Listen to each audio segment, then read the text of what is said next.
IVM. There's a quick survey to fill out on ivmpodcast.com/survey. It lets us know a little bit more about who's listening to us. And you know what? We're going to do a few prizes. So, we'll do a random drawing of maybe 10 people and we'll send you all some swag. Remember, that's ivmpodcast.com/survey where you can fill out the survey.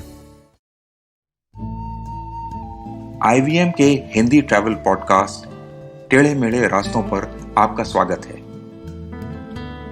टेढ़े मेढ़े रास्ते ही क्यों? वो इसलिए कि घूमना भी तो ऐसे ही रास्तों की तरह पेचीदा और लगातार उतार चढ़ाव भरा होता है, जहां हर पल कुछ नया देखने और महसूस करने को मिलता रहता है। शर्त बस यही होती है कि आंख कान खुले रहने चाहिए। मैं हूं केशव चतुर्वेदी और मैं आपको ले चलूंगा इस जबरदस्त यात्रा पर और सुनाऊंगा ऐसी मजेदार कहानियां शहरों, किलों, महलों, सड़कों और सबसे अहम इंसानों की, जो पिछले 20 साल से ऐसे ही रास्तों पर भटकते हुए मैंने सिर्फ आपके लिए इकट्ठा की हैं। तो आइए शुरू करते हैं।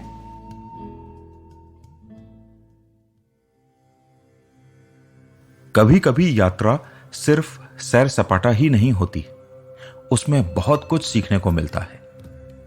ऐसी ही एक यात्रा मैंने तमिलनाडु में की।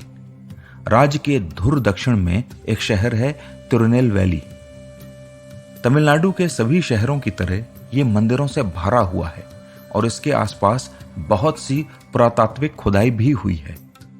मैं यहां पहुंचा और नेल्लई अप्पार मंदिर देखने गया। दक्षिण के तमाम मंदिरों की तरह यहां भी पत्थर की नक्काशी लाजवाब थी। कुछ मूर्तियां तो ऐसी थीं कि लगा बोल उठेंगी। मैंने यहां आने से पहले सुन रखा था कि तिरुनेलवेली बहुत पुराना शहर है और यहां का इतिहास बहुत ही समृद्ध है। मुझे लगा कि अगर ऐसा है तो यहां की यूनिवर्सिटी में इतिहास के प्रोफेसरों से मिला जाए। तो मैं वहां पहुंच गया। बातचीत शुरू हुई और थोड़ी ही देर में लगा कि सारे प्रोफेसर ज्ञान कम, राजनीतिक नारेबाजी ज्यादा कर रहे हैं। मैंने बार बार उनसे सवाल के जवाब मांगने की कोशिश की, पर लगा जैसे उनकी दिलचस्पी सिर्फ अपनी राजनीतिक बयानबाजी में थी। मैं वहां से बाहर निकला और सोचता रहा कि छात्र कैसी कैसी परिस्थितियों से निकलकर यहां पढ़ने आते होंगे और उन्हें भी इसी बयानबाजी को झेलना पड़ता होगा। खैर, वहां से निकलकर हमने 1.5 घंटे की दूरी पर नागरकोइल की राह पकड़ी। तमिलनाडु के कुछ सबसे सुंदर रास्तों में ये रास्ता भी है। नागरकोइल के करीब आते आते मैंने पहली बार ऐसा नजारा देखा जो भारत में तो कभी नहीं देखा था। सड़क से थोड़ी दूर बड़ी बड़ी विंड टरबाइन या पवन चक्कियां लगी हुई थीं। हरियाली भरी जमीन, बीच बीच में पहाड़ और फिर ये विंड मिल्स। गजब का नजारा था।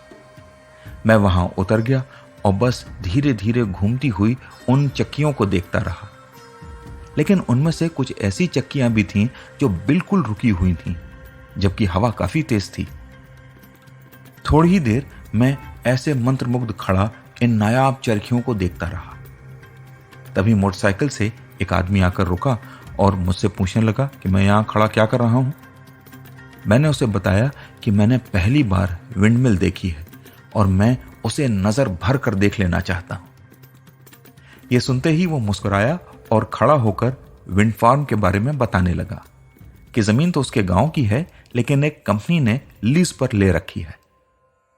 फिर उसने बताया हर पवन चक्की अलग अलग आदमी की है। कंपनी पैसे वाले लोगों से कहती है कि वो अपने नाम की विंडमिल खरीदें और कंपनी उसे यहां लगा देगी। देखिए, वो विंडमिल फलां फिल्म स्टार की है, उधर वाली फलां राजनेता की है और उधर जो लगी हुई है ना, वो आपके बड़े चहेते क्रिकेटर की हैं। मैं हैरान उसे सुन रहा था और सोच रहा था कि इन सब लोगों को विंडमिल में इतनी रुचि कैसे हो गई। वो आदमी शायद मेरा सवाल भांप गया। उसने बताया कि सरकार विंडमिल लगाने पर टैक्स में छूट देती है, इसलिए पैसे वाले लोग विंड टरबाइन लगवाते हैं। इससे साल का टैक्स बच जाता है और फिर विंड टरबाइन चले या ना चले उससे कोई फर्क नहीं पड़ता। मुझे अब कई टरबाइन्स के ठहरे होने का राज समझ आने लगा था। फिर भी मैंने उस आदमी से पूछा, कंपनी को क्या फायदा होता है? तो उसने बताया कि जमीन का किराया और टरबाइन का दाम निकल जाता है। पवन चक्कियों के ब्लेड्स की तरह मेरा भी दिमाग घूमने लगा था। ये सारी चक्कियां हवा से बिजली पैदा करने के लिए लगाई गई थीं और एक नज़र में लग रहा था कि इन चक्कियों के ब्लेड बिजली बनाना छोड़कर बाकी हर तरह के जाले बुन रहे थे। तो क्या इनसे बिजली बिल्कुल नहीं निकलती? मेरे इस सवाल पर उसने फौरन कहा, नहीं सर, ऐसा नहीं है, खूब होती है, लेकिन बारिश के मौसम में, जब हवा बहुत तेज चलती है। लेकिन उस समय मौसम इतना अच्छा होता है कि बिजली की उतनी जरूरत ही नहीं रहती। यह कहकर वो आदमी भी मेरे साथ विंड फार्म को देखने लगा। उसके चेहरे पर एक उदासी थी।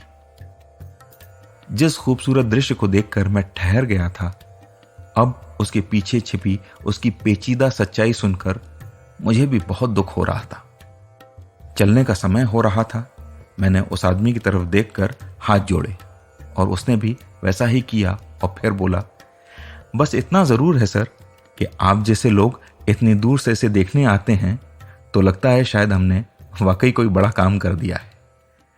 इसके साथ एक फीकी मुस्कान छोड़कर वो चला गया। तो आज टेढ़े मेढ़े रास्तों का सफर इसी मील के पत्थर पर खत्म होता है। अगली कड़ी में फिर किस्सों के एक नए मोड़ पर मिलेंगे और वहां से फिर नए मील के पत्थर तक साथ चलेंगे।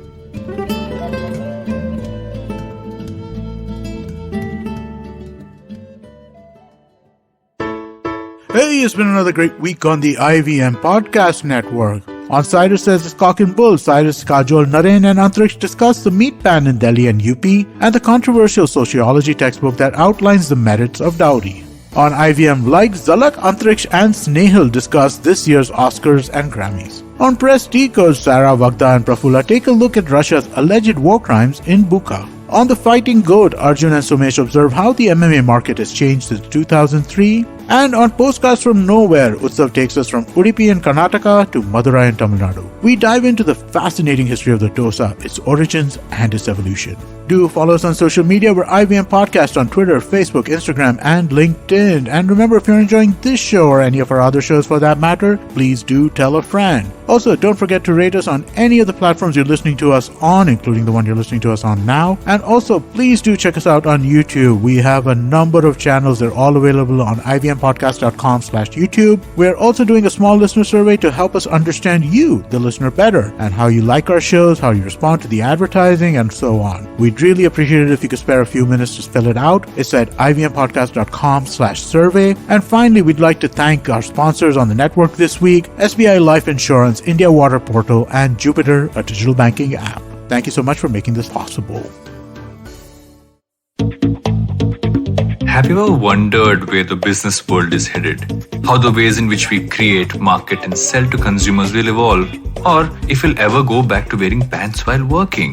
For answers to all of this and more, tune into Advertising is Dead with me, Varun Dugirala. Every Tuesday, as I talk to entrepreneurs, leaders, and change makers from across business, media, marketing, and beyond. You can catch all episodes of Advertising is Dead on the IVM Podcast website, app, or wherever you get your podcast from.